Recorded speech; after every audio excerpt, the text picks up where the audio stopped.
Okay, well, I think that brings us to. I think this will be the final position group we really touch on in depth, and it's an important one, but one we haven't talked about yet. That's up front, centrally, the strikers on the roster, Lucas Cavallini and Theo Bair. I mean, no disrespect to Toss Ricketts, but he's in there as well, but he's going to be more of a substitution energy guy. What do people think about the striker lineup? And I guess the two questions I would have is, what kind of goal output do we expect from Lucas Cavallini? I mean, that's going to be a question we're going to touch on in our over-unders later. And then also, this is kind of a make or break year for Theo Bair. So is he going to get to see a bigger role? What would be best for his development? And just kind of how do we feel about that position going into 2021? I think the striker group they have is very good, but only under the right circumstances. These guys all have like pretty similar profiles where they are very good at getting in the box and getting on the end of chances, but they are not like your Harry Kane style. They're not going to like drop deep into midfield and ping balls out there. These are guys who need somebody else to take on that load. So I can't believe I have to keep talking about this, but I'm going to have to until they sign this player. They need a player who can sit in behind the striker, do that work, and allow them to focus on just getting in the box. Like, people will remember like the charts I did with the strikers and like what stats they did well in relative to MLS and what stats they did bad. Cavallini and Bair, it's like expected goals and expected goals per shot, like huge, really long bar. Passing accuracy, dribbling accuracy, very small bar. Like, these guys are like, they get on the end of chances, and if that's all they're asked to do, it's going to be great. If they're asked to do stuff other than that, it's potentially going to be a nightmare. Well, and they went and added another striker, David Egbo, who has that exact same profile. Just wanted to put a shout in for him as well, because I really do rate him, even though he takes up an international slot and may get loaned out. I think could be a good depth piece in years to come. But he's the least of our worries at the moment. One of the things, like, this is kind of why I'm like very like alarm bells when Axel Schuster says like, oh well, we'll just play a 4-4-2 and it'll be fine, because I don't think the reason that the 4-4-2 worked kind of well last year was Montero would drop off and be sort of a quasi number 10. But there's not really anyone that can do that right now, like, or at least not well. So I don't think that would really work with the players they have right now. I feel like they have to go 4-3-3 and create through wide areas and kind of be very, very fluid. You have to make up for that lack of one like central linchpin somehow. And yeah, as you said, I mean, I wrote this a couple days ago. Like, I just don't, as much as I want to see Theo Bair get playing time, like he's too similar to Cavallini. I don't think you can just throw two of those same profiles up top and hope for the best. It's just going to turn into this low block, super negative football, 2 shots on target type of match. And they'll be very good shots on target, but there will only be 2 of them. I guess I'd like to open it up then in terms of, if we're not so concerned about the Whitecaps and we're just concerned for a moment about Theo's development, what would be best for him this year? Like, what would be the ideal circumstance in order for him to prosper into the pro we'd like to see him be? Yeah, unfortunately, I think it's probably a loan, because at the moment his role is basically getting tossed on in the 65th minute when we need a goal and we're just throwing stuff against the wall to see what sticks. And I mean, he really suffered, because part of the why he looked lost at times last season, he just didn't have a defined role on the team, and it was getting stuck on the wing and then being that second striker, and it was just a jumbled mess. And going somewhere where he can get week in and week out playing time is probably the move. And again, though, he just is kind of in that position where I don't know where that would be, because a USL loan seems kind of tough with, again, being an international, and you wouldn't get minutes at another MLS club. So Sweden, I guess. Well, ever since Meyer Bevan left Husqvarna, I don't know if that joke is going to be in this segment, but call back. Yeah, Husqvarna need to replace Meyer Bevan. So, but I think you could make it work keeping him and Cavallini at the same time, but when Cavallini is being rested or is suspended for one of his many very reckless challenges, you've got to be comfortable plugging Bear into that spot. You can't be like, oh, we're going to play someone who's not really a striker up front, or we're going to, go with, a safe option. You've got to say like, all right, Theo, like, this is your spot. Like, let's see what you do with it. And I think he's got the profile where, like Cavallini, he can be like a big, strong guy in the box. He has good movement. He can get in those good like danger areas. And I'm his role in the past 2 years has always been like pretty much running around alone up front and doing his best. And I'm curious to see how he would fare with some actual support. So, hopefully that will work out. I think that's the thing with him though. Like we know what is expected of him. Like he's a expected factor when you throw him on the field. Like we know what we're gonna get. Meanwhile, we just got like Egbo, for example. He's an X factor, and Bear hasn't been working without that support that we say he needs. So send him out on loan. Try Egbo. Maybe he doesn't need the support. And just like it wouldn't make sense to keep 4 just out and out strikers on the team as well. So I don't know. I feel like there's a lot more upside to using Egbo this season than there is to using Bear until we get that 10. I think to Bear's credit, you could feasibly play him on the wing. Now just hear me out here.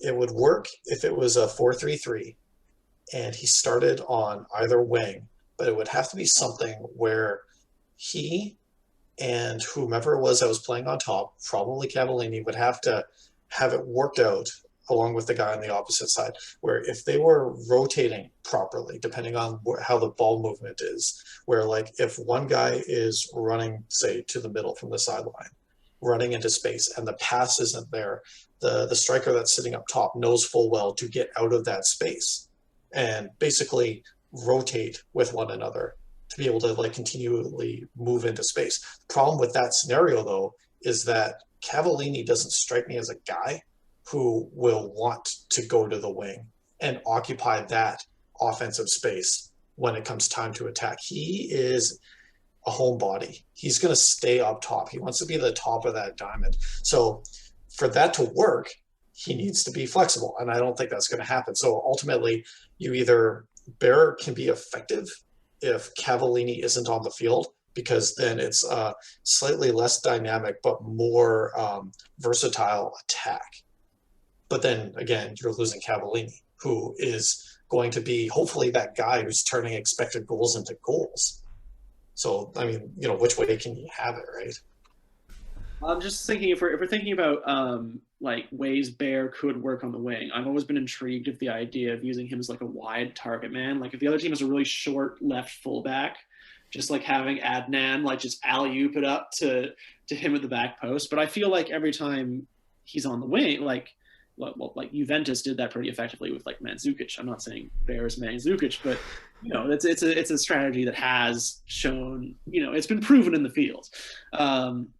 But every time he's been used on the wing, it almost feels like he's being used as like a traditional winger, where he's like always going like one-on-one or like trying to get slipped in behind. And he's like pretty fast for a guy his size, and he's an okay dribbler, but he's not like no like Alphonso Davies.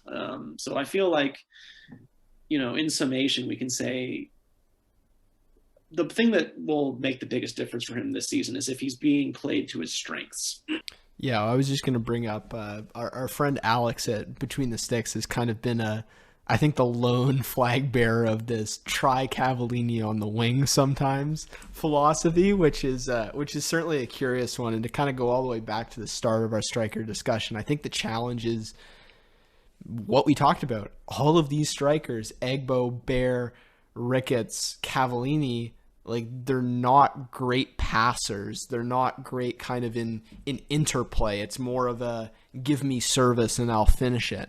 And I think it's a challenge for this coaching staff. Like if you're struggling to find a place for Theo to play consistently, then you need to coach him up in how to play a unique wing position, or you need to coach him up into, okay, if he's going to come on maybe as a second striker from time to time, how does he play that role? Like, you've got to get creative if you want to get the most out of this player. If you decide that the best thing to do is to send him out on loan, then that's what you have to decide. But I think it's really on this coaching staff. This is Theo said in media availability, I think a week ago, that he felt like this was his most crucial year as a pro. If that is the case, then he's going to have to really rely on the coaching staff in Vancouver to help him with that process and get the most out of it, because it's a tricky one. Can you imagine being 21 and having that be the most crucial year for your professional life? That's a lot of pressure. I'm glad my age 21 year was not the year that I had to really prove myself as in some kind of administrative job. And I mean, it could be a bit of hyperbole, and I think when you're playing pro sports, every year feels like your most important one. But just in terms of national team duty and kind of like it does feel like a make or break year at the MLS level. So I think all these young Canadians, we have their best interest at heart. So hopefully he can find a nice little sweet spot that really works for him. You've touched on at least some storylines at every position group, talked a lot about new additions, different guys that we're interested in. I just kind of want to open up the floor. Are there position groups? Are there players? Are there storylines that you guys have really thought about a lot during the offseason that we haven't talked about and you think are worth bringing up? We want to talk a little bit about Khmiri.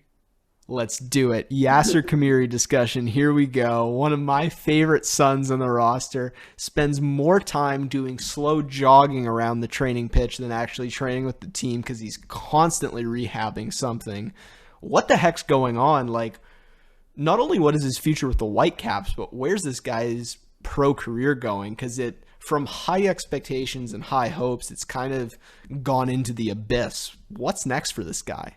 Well, I want to say I love the theory of Jasser Khmiri.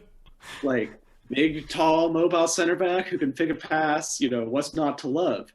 But there's often quite a bit of difference between theory and practice, and the practice has been not great. I think you look at the video of him back in Tunisia before he came over, and I have to think that the injuries have really taken their toll on his ability to move properly, because he just looks, though on the rare occasions he's on the field, he looks so clumsy now in a way that he just didn't before. And, it's unfortunate. I think, and also he takes up an international slot, which is a premium this year because they're just overflowing with internationals. I would say, the African continental competitions are happening right now, and Tunisian teams are usually quite strong in that. So I would be exploring sending him on loan to a team in Tunisia that's competing in the CAF Champions League or in the CAF Confederation Cup, and say, he's a Tunisian international, so I'm sure you could find someone in that band of teams who'd be interested in taking him. And, if he gets some regular time and refines that old form, then great. And if not, oh well, it was a gamble that didn't pay off. I think the thing with Khmiri is that he's becoming, as weird as it is to say, he's becoming rapidly outdated in the identity of the team that is being created now.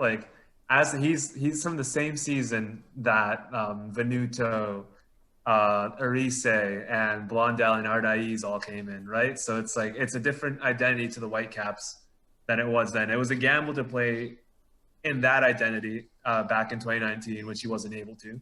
And then he continued that identity in 2020 and then until he couldn't. And now we're moving on to a completely different identity in 2021. And Ranko and Godoy seem to be the way to go. Even with Cornelius not being in favor, he's still going to go on top of the pecking order above Khmiri. I just am very sad that it didn't work out. I was very excited about that signing. They're tapping the North African market, which I think is under-tapped in MLS and really in world football. He had the qualities that we were looking for in a center back, and it's just, I feel for the guy, man. Yeah, I mean, I would take it beyond just a loan. I think it's time to, not even necessarily for the Whitecaps, but just for the best interest of the player.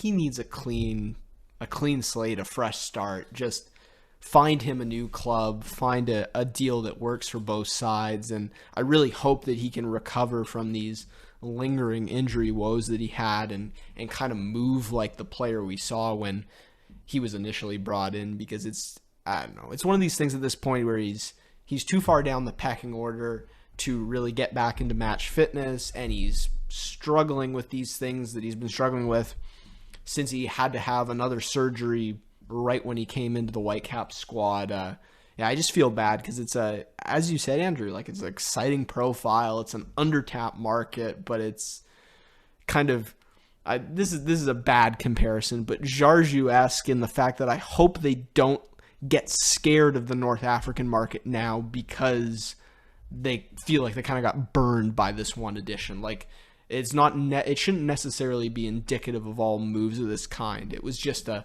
unfortunate scenario, and I really hope that he can find a spot where he gets consistent playing time and he can kind of overcome some of the challenges of the last couple of years. And he doesn't have Jordi Reyna to party with anymore in downtown Vancouver, so I'm sure that sucks.